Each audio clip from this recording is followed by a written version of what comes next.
नमस्कार, hornbill TV देख रहे हैं आप। मैं हूं आपके साथ विशाल गर्ग। खबरों की शुरुआत करेंगे। सिविल अस्पताल रुड़की में एनएसजी कमांडो के पोस्टमार्टम के बाद पुलिस और बसपा नेता योगेश कुमार के बीच तीखी नोकझोंक हुई है।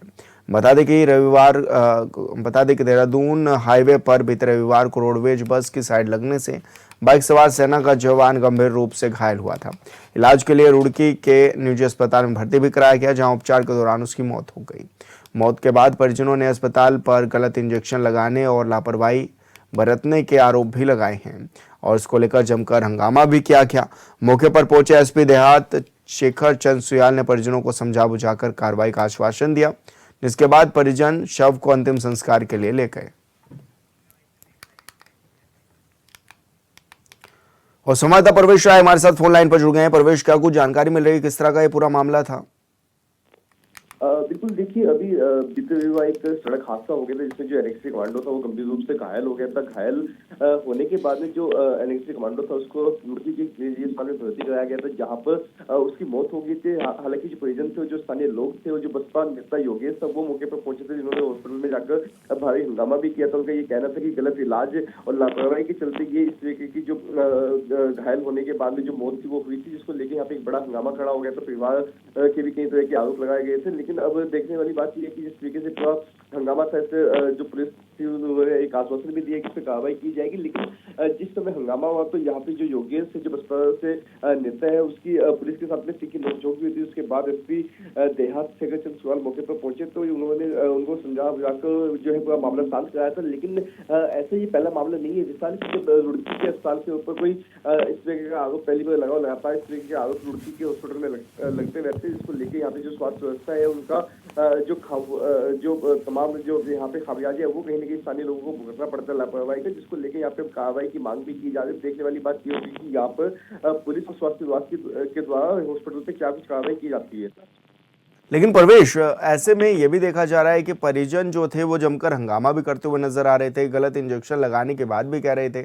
और ऐसे में ऐसे अस्पतालों पर क्यों कार्रवाई नहीं हो पाती है? क्योंकि अगर इस तरह के मामले अगर आते हैं तो सामने बिल्कुल, देखिए परिजनों का साफ तौर से ये कहना था कि यहाँ पे जब ये सड़क दुर्घटना हुई थी उसके बाद में जो एनएक्सी कमांडो था वो घायल जरूर हुआ था, लेकिन इतनी बुरी स्थिति में नहीं था कि उसको बचाया ना जा सके। तो कहीं ना कहीं हॉस्पिटल की एक बड़ी लापरवाही और गलत इंजेक्शन भी यहाँ पे लगाए गए और यहाँ पे यानी कि साफ तौर से कहा जा सकता है, जिस तरीके से परिजनों ने आरोप लगाया कि हॉस्पिटल ने गलत इलाज यहाँ पे किया था, जिस वजह से उनकी मौत भी हो गई थी। अब कहीं ना कहीं इससे स्वास्थ्य विभाग के ऊपर भी कई सवाल खड़े होते हैं। और यहाँ पे जो परिवार के लोग हैं, जो स्थानीय लोग हैं, उनका यही कहना है कि ऐसे हॉस्पिटलों के खिलाफ एक बड़ी कार्रवाई होनी चाहिए। हालांकि पहले भी रुड़की में कई हॉस्पिटलों के ऊपर कड़ी कार्रवाई की गई, लेकिन लगातार हम देखते हैं कि रुड़की क्षेत्र से लगातार ऐसे जो हॉस्पिटल की लापरवाही वाले मामले होते हैं वो सामने आते हैं। देखने वाली बात यही होगी कि इससे स्वास्थ्य विभाग किस तरह कार्रवाई करते हैं, क्योंकि ये कहीं ना कहीं एक पूरा सेना से जुड़ा हुआ मामला है। यहाँ पे बताया जा रहा है कि ये अभी छुट्टी आया हुआ था। छुट्टी आने के बाद ये अपने घर पे था और घर से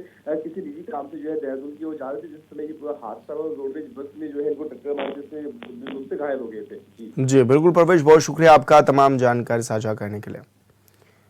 उत्तराखंड हाईकोर्ट ने 2005 बैच के आईपीएस अधिकारी नीरू गर्ग आईजीवी उत्तराखंड और 2006 बैच के आईपीएस अधिकारी अरुण मोहन जोशी आईजीवी सीआईडी की ओर से दायर याचिका पर सुनवाई की है। दोनों अधिकारियों ने केंद्र सरकार के 5 मार्च 2026 के आदेश को चुनौती दी थी, जिसमें नीरू गर्ग को आईटीबीपी और अरुण मोहन जोशी को बीएसएफ में डीआईजी पद पर प्रतिनियुक्ति पर भेजा गया था। मुख्य न्यायाधीश मनोज कुमार गुप्ता और न्यायाधीश सुभाष उपाध्याय की खंडपीठ ने केंद्र सरकार के आदेश को सही ठहराते हुए यह अधिकारी केंद्र सरकार के कर्मचारी हैं, इसलिए प्रतिनियुक्ति का अधिकार केंद्र को है। कोर्ट ने दोनों अधिकारियों को केंद्रीय प्रशासनिक ट्रिब्यूनल सीएटी में अपना पक्ष रखने का निर्देश भी दिया है। राज्य सरकार ने 6 मार्च को इन्हें कार्यमुक्त कर दिया था। 2 आईपीएस ऑफिसर थे आईजी लेवल के, इनको सेंट्रल डेपुटेशन में मिनिस्ट्री ऑफ होम अफेयर्स ने दिल्ली कॉल किया। उस ऑर्डर को इन्होंने चैलेंज किया था कि हमको डीआईजी की पोस्ट पे भेजा जा रहा है, जबकि हम आईजी की पोस्ट होल्ड कर रहे हैं यहाँ पे। उसको हाईकोर्ट में चैलेंज किया। सारे पक्षों को सुनने के बाद इसमें हमने एफिडेविट फाइल किया था कि सेंट्रल डेपुटेशन के लिए सेंट्रल गवर्नमेंट को पावर है, they can call them at any time. उसको इन्होंने चैलेंज किया था। कोर्ट ने आज दोनों पक्षों के सुनने के बाद ये कहा कि इसमें अल्टरनेटिव रेमेडी है and you can approach the central administrative tribunal. तो कैट के लिए डेलीगेट कर दिया है मैटर को। चंपावत जिले में लगातार बढ़ रही गैस की किल्लत और महंगाई को लेकर कांग्रेस कार्यकर्ताओं ने चंपावत में बीजेपी सरकार का पुतला दहन करते हुए जोरदार नारेबाजी की और खाली सिलेंडरों के साथ विरोध भी जताया है। कांग्रेस कार्यकर्ताओं ने कहा कि चंपावत जिले भर में लगातार लोग गैस सिलेंडर के लिए दर दर भटक रहे हैं और उसके बाद भी गैस नहीं मिल पा रही है, जिससे जनता को काफी परेशानियों का सामना करना पड़ रहा है।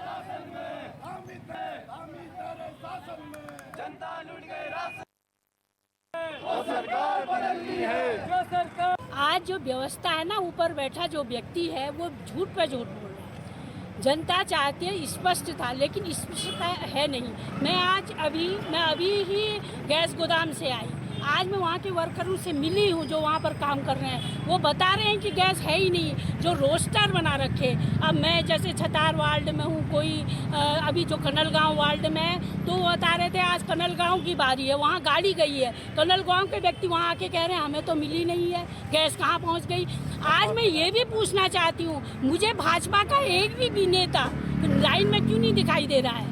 क्या उनके घर अचानक रातों रात गैस पहुंच गई? क्या कारण? ये भी जांच हो ना। हकीकत तो ये है कि जनता की सुध नहीं है, नेता लोग सब मौज हैं, मस्त हैं। भाजपा के ये जितने नेता इस प्रकार कहते थे कि डबल इंजन की सरकार बनाओ और बेरोजगारी, भ्रष्टाचार, महंगाई, इन सब चीज़ों को कम किया जाएगा, लेकिन आज देश के हालात ऐसे हो गए हैं कि हम एक सिलेंडर के लिए भी मजबूर हो गए हैं। देश की अर्थव्यवस्था पूरी तरह लाचार हो गई है, चाहे वो बेरोजगारी के मामले में, भ्रष्टाचार के मामले में, महंगाई के मामले में। तो मैं तो एक ही चीज़ कहना चाहता हूँ कि नरेंद्र सिलेंडर हो जाइए, इस्तीफा दीजिए, और पुष्कर धामी जी आप भी इस्तीफा दीजिए। आपकी विधानसभा में जनता आज हज़ारों की लाइन में लग के, आपके जनपद चंपावत में आज इतनी समस्या हो रही है गैस की, कई सारे फसाद हो रहे हैं, कई झगड़े हो रहे हैं गैस सिलेंडर को लेकर। क्या आप शासन चला?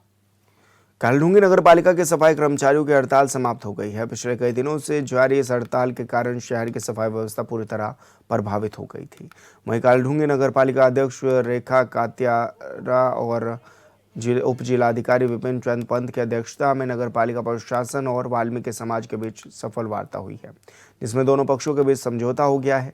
दरअसल ये विवाद वाल्मीकि मंदिर की भूमि परिसर को लेकर चल रहा था, जिस कारण सफाई कर्मचारी हड़ताल पर चले गए थे।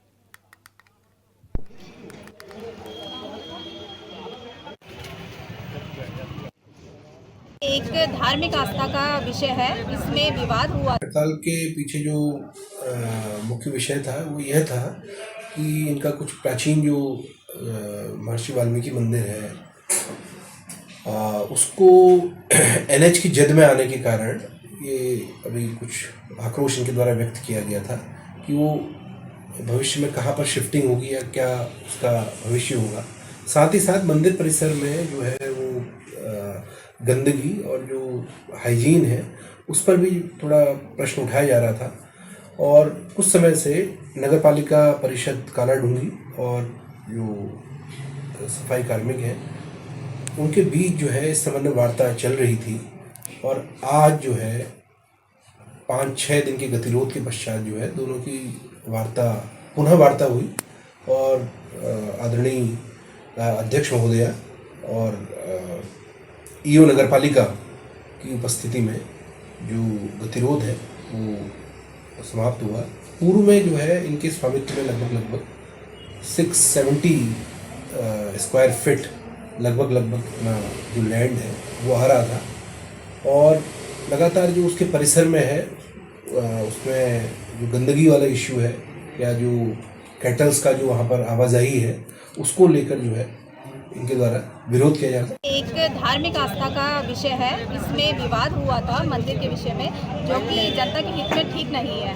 और एसडीएम साहब आए थे, अभी हम भी बैठे थे, सभी लोगों ने समाधान निकाला। इनका एक सौंदर्यकरण करना है और इसमें एक नगर पालिका के पास चाबी रहेगी स्लाइडर गेट की, एक हमारे पास रहेगी। इसको एक बहुत बड़ा मुद्दा नहीं था ये, पर लेकिन कुछ बाहर के राजनीतिक लोग आए और इसको राजनीतिक मुद्दा बनाने की कोशिश की गई।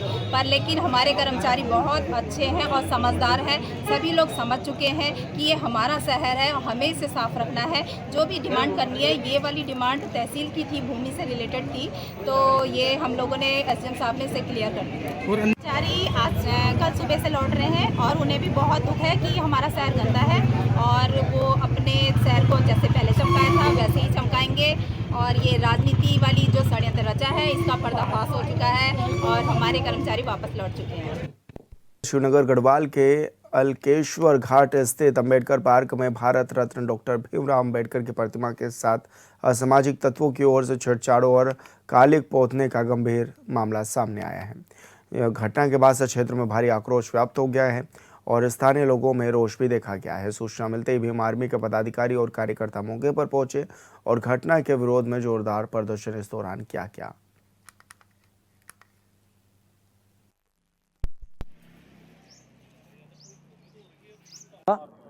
और आपने जो इस बात पर संज्ञान लिया है, मैं शासन प्रशासन से अनुरोध करता हूं कि देखो, जिसने पूरे भारतवर्ष का संविधान बनाया है, जिसका संविधान से पूरा देश चल रहा है, और उसके मुंह पर कालिक पोती जाए तो इससे बड़ी शर्म की बात क्या होगी।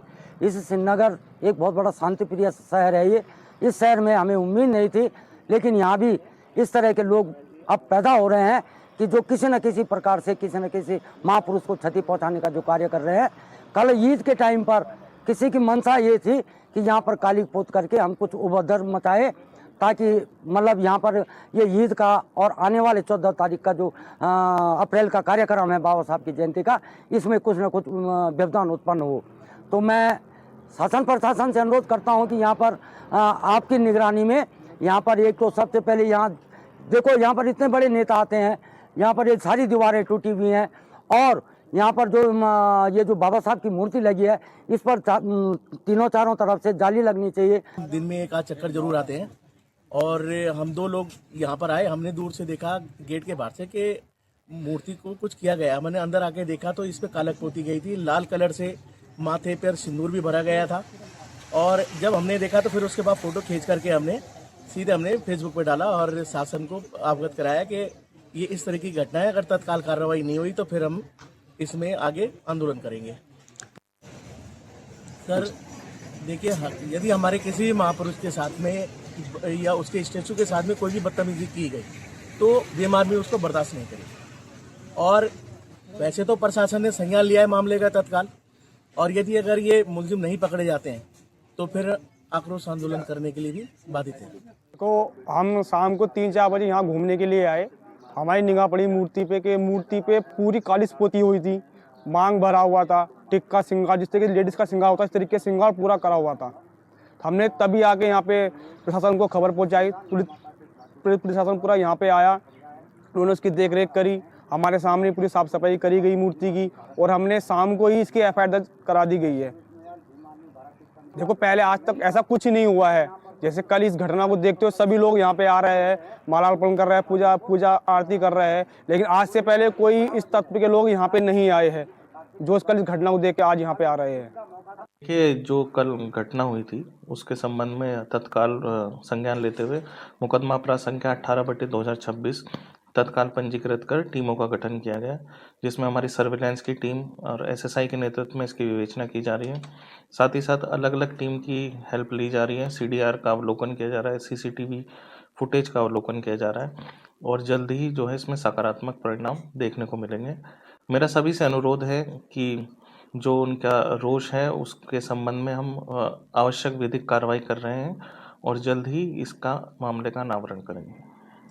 देखिए, इसमें हाँ काफ़ी संगठनों के लोग आ रहे हैं और कुछ संगठन के लोग आने वाले भी हैं, तो सभी को समझा दिया गया है। भली भांति जो है पुलिस इसमें तत्परता से कार्रवाई कर रही है, पूरे सजग रह के और पूरी गंभीरता के साथ कार्रवाई कर रही है और जल्दी सकारात्मक परिणाम इसमें देखने को मिलेंगे। खबर हरिद्वार से है, जहां SSP नवनीत सिंह वार्षिक निरीक्षण के लिए थाना बोगावाला पहुंचे। ऐसे में थाना परिसर, कार्यालय, बैरक और भोजनालय की व्यवस्था का निरीक्षण भी किया गया। गर्मियों से पहले पेयजल व्यवस्था दुरुस्त करने और शौचालयों की सफाई और कीटनाशक छिड़काव नियमित करने के भी निर्देश इस दौरान दिए गए हैं।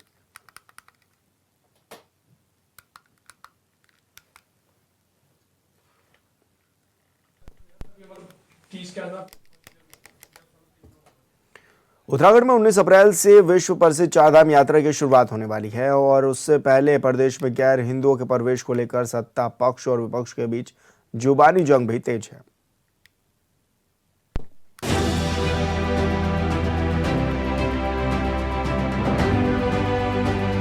उत्तराखंड में हर साल चलने वाली चारधाम यात्रा का 19 अप्रैल से एक बार फिर आगाज होने जा रहा है, लेकिन इस बार की चारधाम यात्रा शुरू होने से पहले ही चारधाम यात्रा से जुड़े कई विषय विवाद बनते जा रहे हैं। कुछ दिन पहले ही बद्री केदार मंदिर समिति ने फैसला लिया कि चारधाम यात्रा के दौरान गैर हिंदुओं के प्रवेश पर रोक लगा दी और गैर हिंदुओं की चारधाम के प्रति आस्था का एफिडेविट दिखाने की बात कही गई, तो अब नया आदेश जारी किया गया है। हमने तो एफिडेविट के बारे में कोई बात नहीं की है। हम गंगोत्री धाम के सबसे पहले ये सोचा कि गैर हिंदुओं का मतलब नहीं है, इसमें जो सिख हैं, जो जैन हैं, जो बुद्धिज्म है, वो सब हमारे पंथ से हैं। जो व्यक्ति गाय का मांस खाता हो, पहले तो उस पर हमारा विरोध है। दूसरा, हम लोगों ने एक विशेष अपनी टीम बना रहे हैं, जिसमें विधि के जो विशेष सलाहकार होंगे वो सब मिलके, उसमें हमारे स्कंदर भंडारी जी भी हैं और दिल्ली के और तमाम जो बड़े बड़े लोग हैं, उसमें एक शोध करेंगे कि किसी की स्वतंत्रता का हनन नहीं होना चाहिए, धारा 25 और 26 का उल्लंघन नहीं होना चाहिए। लेकिन हमारे धामों में आने के लिए हमारी एक आपस में पद्धति बनी है पंचगव्य की। पंचगव्य ऐसी चीज़ है जिसमें गौमूत्र, गौ का गोबर, आपके जो गंगा जल और शहद और घी पड़ता है। इसका जो पान कर लेता है वो बिल्कुल शुद्ध हो जाता है, ऐसे हमारे शास्त्रों में लिखा हुआ है। तो जो उसका पान करेगा उसका स्वागत है, और निश्चित तौर पे जो गाय का मांस खाता है उसका तो हम विरोध करेंगे। और साथ में जो हमारी विशेष जो टीम बन रही है, इसको हम पूरा पढ़ के और पूरा व्यवस्थित करके इसको हम पूरी तरह से लागू करेंगे। मंदिरों में गैर हिंदुओं के प्रवेश पर प्रतिबंध लगाने के लिए गंगा जल और गौमूत्र से निर्मित पंचगव्य को ग्रहण करने पर जोर डाला गया है। धार्मिक परंपराओं व चार धाम यात्रा से जुड़े नियमों को लेकर प्रदेश की सियासत में भी बहस तेज हो गई है। भाजपा प्रदेश प्रवक्ता अनिल पाठक की माने तो पंचगव्य का सेवन केवल धार्मिक प्रक्रिया नहीं बल्कि सनातन संस्कृति के प्रति श्रद्धा व समर्पण का प्रतीक है, जिसके चलते उन्होंने समिति के इस निर्णय का स्वागत किया है। धाम के रावल के बयान पर तो निश्चित तौर पर उन्होंने एकदम सही बात कही है कि जो हमारे पंचगव्य को धारण करता है, जो हमारे पंचगव्य को ग्रहण करता है, वो निश्चित तौर पर हमारे सनातन संस्कृति को अपनाने के लिए आगे आता है। अगर आप हमारे पंचगव्य को ग्रहण कर रहे हैं तो निश्चित तौर पर ये कहा जा सकता है कि आप सनातन संस्कृति के प्रति अगाध प्रेम और श्रद्धा रखते हैं। हम भी तो जाने और हम भी तो समझे कि गाय को काटने वाला क्या पंचगव्य में जो गोमूत्र को मिलाया जाता है उसको ग्रहण करने की क्षमता रखता है? ये चीजों से भी तो ये चीज क्लियर हो जाएंगी, क्योंकि हमारे तीर्थ धाम पूरी तरीके से एक देवभूमि उत्तराखंड को जो जाना जाता है वो पवित्र स्थल है। तो ये कोई पिकनिक स्पॉट नहीं कि आप यहाँ पर घूमने और मनोरंजन करने आए। हम भी आपकी जो अंतर्मन की सनातन संस्कृति के अगाध प्रेम की जो आपकी मंशा है उसको देखना चाहते हैं। आप आइए, पंचगव्य को धारण कर अर्पण कीजिए अपने अंदर और उसके बाद अंदर प्रवेश करिए। वहीं कांग्रेस प्रदेश प्रवक्ता शिशपाल बिष्ट ने इस विषय पर भाजपा पर हमला बोल दिया है। उनके अनुसार बार बार गैर हिंदुओं के रोक के विषय को उठाने से जाहिर होता है कि तमाम आरोपों से घिरी बद्री केदार मंदिर समिति जनता का ध्यान भटकाने के लिए नए नए फैसले ले रही है। साथ ही उन्होंने प्रदेश भाजपा पर भी हमला बोला है। उन्होंने कहा कि प्रदेश में बढ़ते भ्रष्टाचार और जनित गंभीर मुद्दों से बचने के लिए भाजपा धार्मिक विवादों को हवा दे रही है। बद्रीनाथ केदारनाथ मंदिर समिति लगातार भ्रष्टाचार के आरोपों से घिरी हुई है। भ्रष्टाचार के आरोपों से जनता और श्रद्धालुओं का ध्यान भटकाने के लिए ही बद्रीनाथ केदारनाथ मंदिर समिति ने पहले फैसला किया कि चारधाम यात्रा के दौरान किसी भी गैर हिंदू को वहां पर प्रवेश नहीं करने दिया जाएगा। लेकिन जब संवैधानिक सवाल खड़े हुए कि आखिर श्रद्धा पर कैसे प्रतिबंध लगाया जा सकता है, फिर बद्रीनाथ केदारनाथ मंदिर समिति अपने फैसले से पलट गई और उन्होंने कहा कि एफिडेविट देकर के कोई भी वहां पर दर्शन कर सकता है। अब ऐसा ही एक फैसला जो है गंगोत्री धाम से आया है कि वहां पर जो भी दर्शनों के लिए जाएगा वो पहले पंचगव्य का सेवन करेगा। मुझे लगता है कि जो भी चारधाम यात्रा के लिए या तीर्थों में दर्शन के लिए जाता है वो श्रद्धा के लिए से जाता है, उसकी मन्नत होती है, उन धार्मिक स्थलों में उसकी आस्था होती है। और अगर वहां पर हमारे तीर्थ पुरोहितों के या धार्मिक मान्यता और परंपरा के कुछ नियम है तो निश्चित तौर पर श्रद्धालुओं को उनको मानना चाहिए और किसी को इसमें परेशानी भी नहीं हो सकती है। केवल जो है राजनीतिक कारणों से भारतीय जनता पार्टी और उससे जुड़े हुए संगठन इस प्रकार के विवाद खड़ा कर रहे हैं कि जनहित के मुद्दों से और भ्रष्टाचार के मुद्दों से जनता और श्रद्धालुओं का ध्यान भटकाया जा सके। लेकिन श्रद्धालु भी और जनता भी अब भाजपा की मंशा को भली भांति समझती है, वो अब उसके एजेंडे में नहीं फंसने वाले। कांग्रेस ने दावा किया कि जनता और श्रद्धालु भाजपा की इस राजनीति को समझने लगे हैं, जिसके चलते ऐसे एजेंडों में वे नहीं फंसेंगे। मंदिरों में गैर हिंदुओं के प्रवेश पर रोक लगाई गई। बाद में कहा गया है कि अगर कोई गैर हिंदू पहुंचता है तो उसका आस्था एफिडेविट दिखाना होगा। और अब कहा जा रहा है कि गैर हिंदुओं को गंगा जल और गौमूत्र से निर्मित पंचगव्य देने की बात हो रही है, जिस पर राजनीति हो रही है। Report hornbill TV. और फिलहाल इस बुलेटिन में इतना ही। आप देखते रहिए हॉर्नबिल टीवी। नमस्कार।